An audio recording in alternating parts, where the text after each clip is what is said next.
Okay, welcome back to Farmbiz with Markay. Now we are in our day 21 since we stocked this our Cobb 500 from Zatec Hatchery. Because we've entered into the season of heat, where the birds will be experiencing some heat stress, so we don't want to or lost any of our birds to heat stress. So what we'll be doing, we'll also be sorting these birds, because normally between this week 3 and week 4, that is when I normally do the sorting. But I think I need to do it today because the kind of heat we experienced yesterday, it was much. So I wouldn't want it to cause any of my birds to die. So what I'll be doing, I'm going to sort them. Now, I keep saying during this time, you need to make good use of the night hours. Very, very important, because these birds right now, as early as 5 a.m., I gave them feed, other than the one I gave them all through the night. I gave them feed so that before the sun comes out properly, their crop must have been filled, so that by the time I'll be removing the feeders from the floor, from the pen, they should be able to stay till like that for 3.5 hours to 4 hours, that the feed will be off the floor. So it's very necessary you feed them early and then feed them late hour of the day. This is very important. Now you can see this is where I've partitioned, where I will sort the bigger ones to. So you need to do this because as I normally advise, you need to do this during the cool hour of the day. This is very, very important, so that you don't increase the stress that the birds might be going through. So you need to ensure that the temperature of the day is cool before doing this. So we are doing the sorting right now. So these are the ones I will call the smaller ones that I sorted to this other side.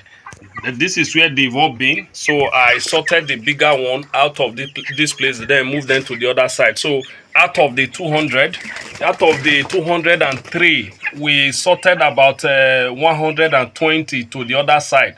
Now you need to note something, because sorting is a continuous process. Maybe before today runs out again, or by tomorrow, or before week 4, when we observe that some are in this other side of the pen, that some are bigger, so we pick them up and then add them to the bigger ones. So that's how we do the sorting. It's a continuous thing. That's what I mean. So let me show you the bigger ones that I sorted to the other pen. So when I took the weight not quite long ago, some were giving me 1.5 kg, 1.4, 1.3, 1.2. You know, they can't all be the same size, because among these birds, you have the shooters, you have the slow growing one, then you have the average growing one. So you have all of them here. But I can tell you the uniformity is okay. Based on what I am saying, the uniformity is okay. Today is day 21. And these birds they are really, really doing well. So they now have more than enough space, because I don't think heat stress will be an issue now. Though we'll look out to know when we need to come in to help the birds, so that they don't get affected by heat stress. So this is the smaller ones. Okay, these are the bigger ones that I sorted to this other side of the pen. You remember, we've not entered this part of the pen before. So I rearranged the bird drinker, because I brought one of the bird drinkers here and then leave one other one at this other side. So in here, we have about 120 that I sorted to this other side of the pen. So though this part of the pen is cooler than that other side, so that is why I had to make the number here to be more than the numbers we have at the other side. So as soon as I observe any bigger ones from that other end, I'm going to move them to this pen, so that we'll have the bigger ones here, then have the smaller ones at that other end. But I know the bigger ones, though we've not really sorted those other ones properly. So when we look at them properly, we are still going to get some other bigger ones there and then move them in here. My hope is that at the end of it all, we should be able to have over 150 that are the bigger ones sorted to this other side of the pen. So this is it. But this doesn't mean we have to reduce the amount of feed that we give to these ones. No, we need to give them the same quantity of feed, both the smaller ones and the bigger ones. So we need to feed them properly. So the sun has not really come up. So we are still observing it, though the weather is a bit cool today. So once we observe that the sun is getting scorchy, we lift up the feed from the floor, and then give them time until the sun goes down before bringing back the feed again. This is it. So we also, in a way, spread some sawdust here for them to as litters for this other part of the pen. Okay, now when it comes to broiler production, when it comes to managing heat stress, spacing can never be overemphasized. Giving them more than enough spacing is the key. Now you see, as at this time yesterday, around this same time, around 2 p.m. yesterday, they were really stressed because of the heat, because they were on the other side before, though the spacing there was a bit okay, but not as like the one I gave them today. You could see everywhere was noisy, making those CROD noise. So as it is now, this is around 2 p.m. now. It's really sunny, but because they have more than enough space, that noise, you can't hear that noise anymore.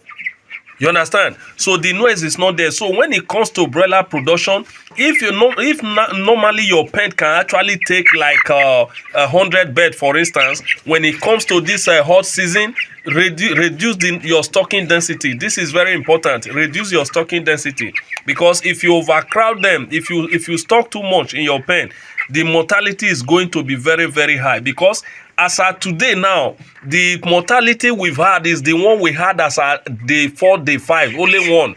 That means out of the 204 we stock, we still have about 203 left.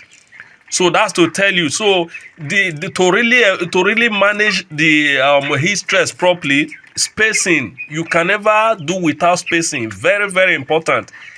Space there, ensure they have more than enough space, because even at that, this pen, now from the look of things, if I were raising this best to max 5 weeks or 6 weeks, disposing them, this pen would have been okay to house this about 200 250.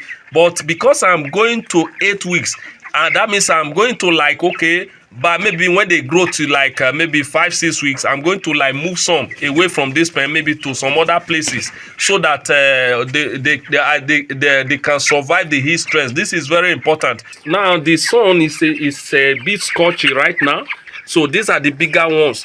You can see that panting, they are, as we were observing yesterday, that day 20 is no longer there right now. This is because they have enough space, and the heat in a way is reduced, because it's not like they are jam-packed together in one pen. No. So I've separated them. They have more than enough space right now, so the heat is not supposed to affect them. But however, we'll still have to monitor them closely.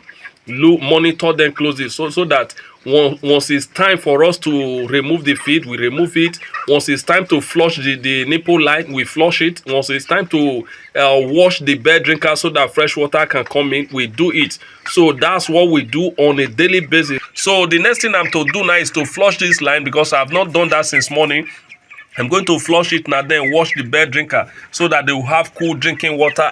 So remember I said this yesterday, you need to once in a while tap on the pin, ensure there is water coming out from the pin, so that they don't suffer that lack of water, so that they have water to be drinking at all times. This is why I tell people broiler farming is a full-time job. It's a full-time job. It's not something you do, then you go to other stuff you are doing, then nobody is at home to take care of them. No.